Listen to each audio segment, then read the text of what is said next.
Hi, welcome back. In this lecture I want to talk a little bit more about how using models can help make you a more intelligent citizen of the world. And so I'm going to break this down into a bunch of sort of sub-reasons about why models just make you better able to engage in all the things that are going on in this modern complex world in which we live. Okay, so when we think about models, they're simplifications, they're abstractions. So in a sense, there's a sense in which they're wrong. There's a famous quote by George Box where he says, all models are wrong. And that's true, right? They are, but some are useful. And that's going to be a mantra that comes up throughout this course. These models are going to be abstractions, they're going to be simplifications, but they're going to be useful to us. They're going to help us do things in better ways.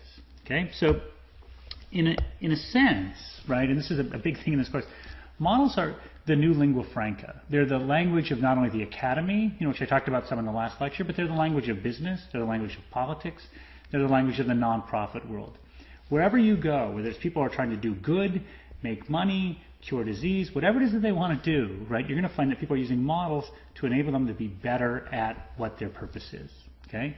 That's why they've really become the new lingua franca. So if you think back, remember I talked about this in the first lecture, the whole idea behind the great books movement was that there was these set of ideas that any person should know. So within the 100 and so great books, there were thousands of ideas. And Mortimer Adler and this Robert Huckstrom, president of the University of Chicago, they had this thing that they wrote called the Syntopicon, which was a list, right?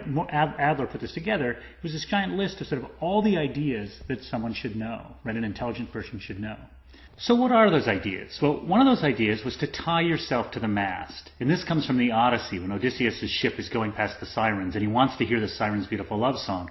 So what he does is he has his crew tie him to the mast. He ties himself to the mast so that he can listen to them, but pre-commit to not driving his boat over to hear the sirens. Now, at the same time, he puts wax in the ears of his crew so they also won't be encouraged to sort of drive the boat over there.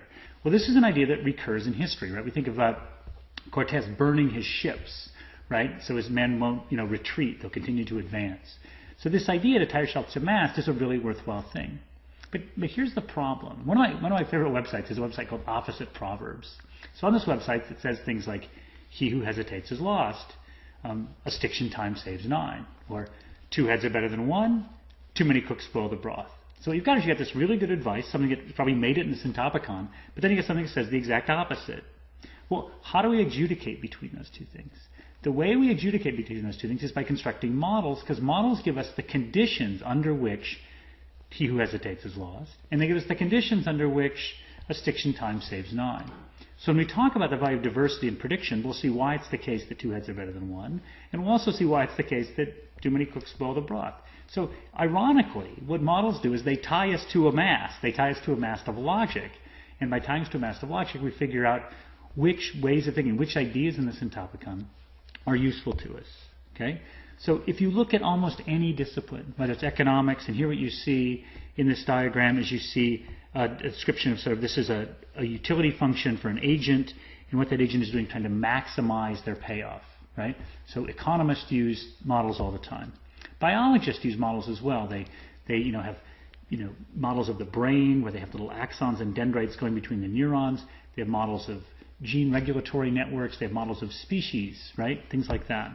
Sociology, we have models as well, right? So there's models of sort of how your identity affects your actions and your behaviors and things like that, right? In political science, we have models.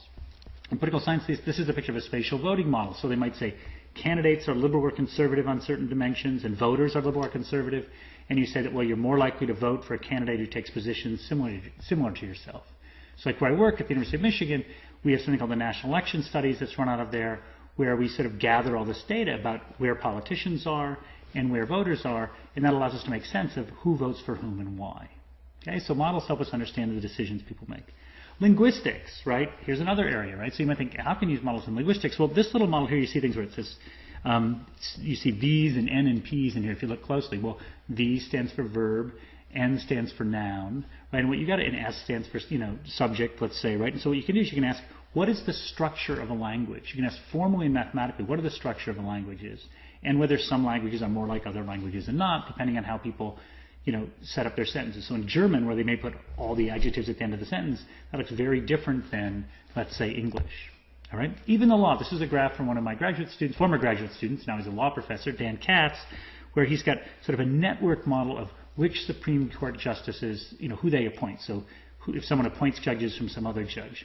By putting that data that's out there in this sort of model-based form, we can begin to understand how conservative and how liberal certain judges are. All right? So there's lots of ways to use models, and there's even whole disciplines now that have evolved that are based entirely on models. So game theory, which is what I was really trained in as a graduate student, is all about strategic behavior. It's the study of strategic interactions between, individuals, companies, nations, right? And game theory can also be applied to biology, right? So there's all sorts of stuff, right? When you go to college, you go to grad school, you'll find that there's game theory models of just about anything, right? So it's actually a field based entirely just on models, right? Why? Right? Why all these models? Why does everything from linguistics to economics to political science use models? Well, because they're better, right? They're just better than we are. So let me show you a graph here. This is a graph from a book by Phil Tetlock. It's a fabulous book. And in this graph, what he's showing is the accuracy of some different, let me pull up a pen here, different ways of predicting. So what you see on this axis here, this calibration axis right here, this is asking showing you how accurate a model is. And this axis is saying how discriminating is it in terms of how particular, how fine of predictions is it making. So instead of saying is it hot or cold, it might be saying it's going to be 90 degrees or 80 degrees or 70 degrees. So this axis here, this up and down axis is discrimination, and this axis is how accurate. So what you see here down here are hedgehogs. So these are people who use a single model. Hedgehogs are not very good at predicting, right? They're terrible at predicting. Up here are people he calls foxes. Now foxes are people who use lots of models, have sort of lots of loose models in their head. And they do much better, sort of at calibration, a little bit better discrimination than individuals. But way up here, better than anybody, are formal models. Formal models just do better than either foxes or hedgehogs. Now, you might ask, how much data is this? Well, Tetlock actually had tens of thousands of predictions. So over a 20-year period, he gathered predictions by people and compared how those people did to models, and the answer is models do much, much better. Okay? All right. So what about people then who actually make predictions for a living? So this is a picture of Bruce Bruno de Mesquita, who makes predictions about what's going to happen in international relationships, and he's very good at it. He's so good at it that they put his picture on the cover of magazines, right? And he's at Stanford and NYU. He's chair of the department at NYU. He used to be anyway. So Bruce uses models. He's got a very elaborate model that helps him figure out, based on sort of bargaining position and interest, what different countries are going to do. But just like George Bach said at the beginning, he doesn't base his decision entirely on that model. What the model does is gives him guidance as to what he then thinks. So it's a blending of what the formal model tells him and what his experience tells him. So smart people who use models, but the models don't tell them what to do. Okay. Another reason models have taken over. Yeah, they're better, but they're also really fertile. So once you learn a model that's, for one domain, you can apply it to a whole bunch of other domains, which is fascinating. So we're going to learn something called Markov processes, which are models about dynamic processes. So they could be used to model things like disease spread and stuff like that, right?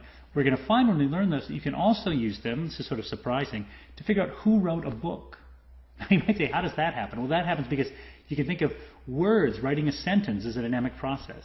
So different authors, right, use different sequences of words, different patterns. So therefore we can use this mathematical model that wasn't developed in any way for this purpose to figure out who wrote what book. Okay? Totally cool. All right. Another big reason. Models really make us humble. The reason they make us humble is we just have to lay out sort of all the logic, and then we realize, holy cow, I had no idea that this was going to happen. Right? So oftentimes when we construct the model, we're going to get very different predictions than what we thought before. Right? So if you look at things, here's a picture of the tulip graph, right, from when there was a big, in the 17th century, when there was this big spike in tulip prices. You can imagine that people thought that prices were going to continue to go up and up and up. Well, if you had a simple linear model, you might have invested heavily in tulips and lost a lot of money. So one reason that models make us humble is, remember, go back to the George Bach quote, all models are wrong, right? So a model is going to be wrong. But the models are humbling to us because they make us sort of see the full dimensionality of a problem. So once we try and write down a model of any sort of system, it's a very humbling exercise because we realize how much we've got to leave out to try and understand what's going on. All right. Here's another example, right? This is the Case-Shiller Home Price Index. And what you see is you see prices going up and up and up, right? And then you see this, let me put the pen up here, precipitous crash right here, right? A lot of people had models that just said, look, things are going to continue this way. There were a few people that had models that said things go down. These people, the ones whose models went down, they made a lot of money. These people thought it was going to go up, it didn't. So we're always going to see a lot of diversity in models, and we're not going to know really often until after the fact which one is right. And so one thing that's going to be really important is to have many models. So let's go back to that fox-hedgehog graph, right, that I showed you before. The foxes, the people with lots of models, did much better than the hedgehogs, the people with no models. And formal models did better than the foxes. But what would do better than formal models? Well, people with lots of formal models, right? So if we really want to make sense of the world, what we want to do is have lots of formal models at our disposal. So what we're going to do in this class, it's almost like, remember the old 1632 box of Crayolas? That's sort of what we're doing here, right? We're just going to pick up a whole bunch of models, and we're going to have them, right? They're fertile. We can apply them across a bunch of settings. So when we're confronted with something, what we can do is pull out our models, ask which ones are appropriate, and in doing so, right, be better at what we do. So the essence of Tetlock's book, right, that's where that graph came from, with the foxes and hedgehogs, is that the only people who are really even better than what he has a way of classifying what a random choice would be. The only people who are better than random at predicting what's going to happen are people who use multiple models. And that's the kind of people that we want to be. Okay, so that's sort of the big intelligent citizen of the world logic, right? Models are incredibly fertile. They make us humble. They help, really clarify the logic. And they're just better, right? So if you want to be out there, helping change the world in useful ways, it's really, really helpful to have some understanding of models. Thank you very much.